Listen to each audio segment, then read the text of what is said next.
Picture चालू करो बे। और ये सामने कैसे आई? भाटी जी सही कह रहा हूं? वो टिन्नू यादव नाम के कोई कर्मचारी हैं जिनके पास पूरा प्रभाव था, मंदिर में सारी चाबियां भी दान पेटियों की उनके पास रहती थी। वही तो मत बोलिए, नाराज हो जाएंगे वो। हाँ, अब तो उनसे एक पक्ष जो था कर्मचारियों का वो नाराज हो गया मंदिर के अंदर। अब टिन्नू यादव और उसके पूरे सारे के सारे गैंग को एक्सपोज करने के लिए उस पक्ष ने धीरे धीरे टिन्नू यादव से दोस्ती कर ली, सारा जान लिया मोडस ऑपरेंडी कैसे होता है, और उसके बाद मीडिया में लीक कर दिया। विजय जी आप समझ रहे हैं इसका मतलब? सिस्टमिक तरीके से चल रहा था। बंटवारा ठीक से नहीं हुआ, ये लीजिए, बंटवारे पे लड़ाई हो गई। भाटी जी आप बताइए, आपके पास क्या जानकारी है, बताइए।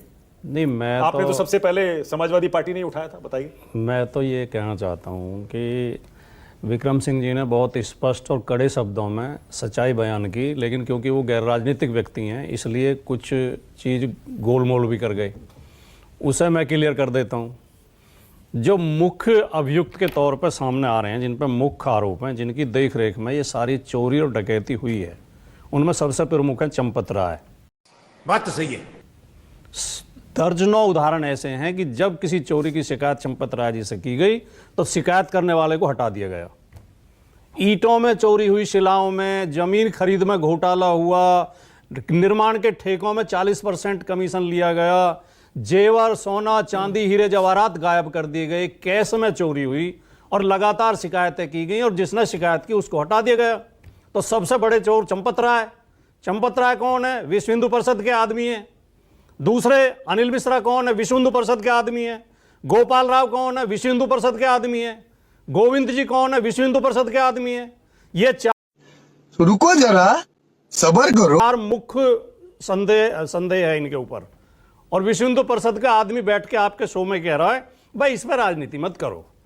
ये शिवराज नायर जी श्री राम के नाम पे वोट मांग लेंगे, श्री राम के नाम पे सरकार बना लेंगे, श्री राम के नाम पे लूट मचा लेंगे, श्री राम के चढ़ावे में चोरी कर लेंगे। विपक्षी पार्टी इसका मसला ना उठाएं, वो राजनीति हो जाएगी। ये बड़ी अच्छी बात कही आप। और मानक जी बहुत जिम्मेदारी के साथ कहना चाहता हूं, ये एसआईटी जांच के लिए नहीं बनाई गई है, ये लीपा पोती के लिए बनाई गई है। एसआईटी बलि के बकरों की तलाश कर रही है ताकि असली भेड़ियों को बचा लिया जाए। एसआईटी टिन्नू यादव जैसे ड्राइवर, चौकीदार, चपरासी दो चार को फंसा के असली भेड़ियों को बचा लेगी। टिन्नू यादव बात तो सही है। दोषी है या नहीं? और जिस तरह टिन्नू यादव भी दोषी है। टिन्नू यादव 5 करोड़ की कोठी बना ली, अयोध्या में पहली ऐसी कोठी बनी है जिसमें लिफ्ट लगी हुई है। एक ड्राइवर जिसे 12,000 रुपए सैलरी मिलती थी, उसने कहां से बना ली? इनकी आंखें फूटी हुई हैं क्या? जो आज नैतिकता की बात कर रहे हैं बैठ के, और जो दूसरों को उपदेश दे रहे हैं। मतलब मुझे तो वो याद आता है कि अपील भी तुम, दलील भी तुम, गवाह भी तुम, वकील भी तुम, जिसे भी चाहो हराम कह दो, जिसे भी चाहो हलाल कर दो। बस जो आप कह देंगे उसे देश मान लेगा। समझ गए ना मैंने टिन्नू यादव पर दोबारा क्यों पूछा आपसे?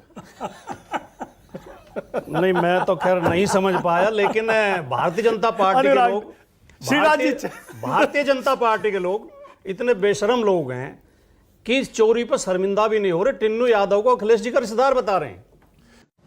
अबे साले, श्रीराज जी छोटा सा जवाब। पार्टी और श्रीराज जी छोटा सा जवाब। और अखिलेश जी का कोई संबंध नहीं है इन चोरों से।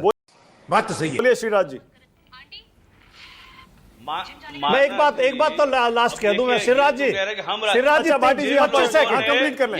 श्रीराज जी 25 सेकंड। बोलिए बोलिए। देखिए विक्रम सिंह जी बैठे हैं। श्रीराज जी 1 सेकंड रुक जाइएगा प्लीज। अरे वो विषय दूसरा आया, अपनी चोरी बचाने के लिए दूसरे विषय मत उठाओ। देखिए विक्रम सिंह जी से आप पूछना, भारत में आपराधिक जांच के लिए और न्यायिक प्रणाली के लिए एक सुस्पष्ट प्रक्रिया है। कोई चोरी होगी सबसे पहले एफआईआर दर्ज की जाएगी, फिर चोरों को गिरफ्तार किया जाएगा, फिर माल बरामद किया जाएगा, फिर सबूत जुटाए जाएंगे। ये बड़ी अच्छी बात कही आप। फिर सबूत में किससे पूछताछ होगी? गवाहों से, जो ये बता सके कि इन्होंने चोरी की है। यहां क्या हो रहा है? ना तो एफआईआर हो रही है, ना चोर गिरफ्तार हो रहे हैं, उनकी पहचान हो गई है। चोरों से ही पूछताछ कर रहे हैं एसआईटी जाके। श्रीमान चोर जी ये बताइए कि अब हम कैसे आगे बढ़े? और चोरों की सिफारिश पे ही एसआईटी बनाई गई है, और जो लोग खुद ट्रस्ट में शामिल हैं ऐसे लोगों को एसआईटी में बैठा दिया गया। इसकी जांच से हमें कोई उम्मीद नहीं है। ये सुप्रीम कोर्ट के जज की देखरेख में सीबीआई से जांच की जाए तो चोरों को पता ठीक है, लगेगा। ओके। श्रीनाथ जी वरना तो बोलिए। हनुमान जी इनके सिर में गदा मारेंगे और इन्हें दंड तो जरूर मिलेगा। अगर बाबा ने, योगी जी ने न्याय नहीं किया तो हनुमान जी गदा मार के न्याय करेंगे। ये बड़ी अच्छी बात कही आप।